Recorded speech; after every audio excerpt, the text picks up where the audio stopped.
like most writers, I'm always fascinated by how other writers write their books. It's endlessly fascinating. I mean, every book of mine that you read probably got written a little bit in an airport lounge and, you know, a little bit while I was waiting to meet my friends. And some of it even got written a little bit at my desk in my office. A way I write is to try and go somewhere unique, somewhere different, and sit somewhere with maybe a nice view or a cozy room and try and get as many words as I can on the paper.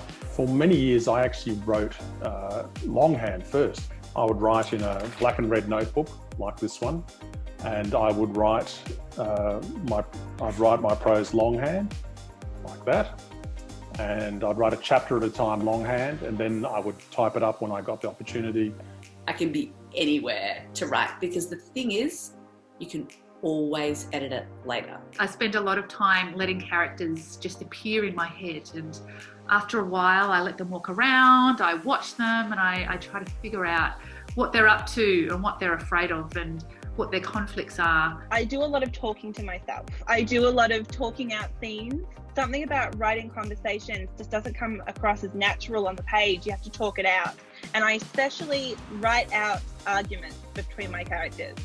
I think that's mostly why writers are fairly reclusive, is because I think every writer does that and they want the opportunity to do that in privacy, which is completely understandable. The first book that I wrote, when it drops, I started writing it whilst I was on a train trip from Beijing in China to Moscow in Russia, the Trans-Siberian Express. Having a different environment away from your normal world can really open up something within you that really helps you get some words out and come up with something. Some writers, I think, are quite rigid with their schedules and their output, but I often find that I'm writing while I'm doing the dishes or going shopping, and I'm letting that creative mind figure things out. Before I even start writing, I'm thinking about my characters and the journeys I want them to go on. And then I'm actually writing down each step of that journey onto a separate post-it note. And then, so back when I had hardwood floors, I would place them down on the floor and I would see my novel just sprawl out in front of me. And then there was the awkward sort of editing process where I'd move things around and try to find the best way for the whole story to work together as a unit. I'm just trying to, stick with what I know works for me, which is, big blocks of time set aside, going for walks to just try and keep myself engaged and remember that, just sitting slavishly at a desk, sometimes it's a good thing, sometimes it's not a good thing.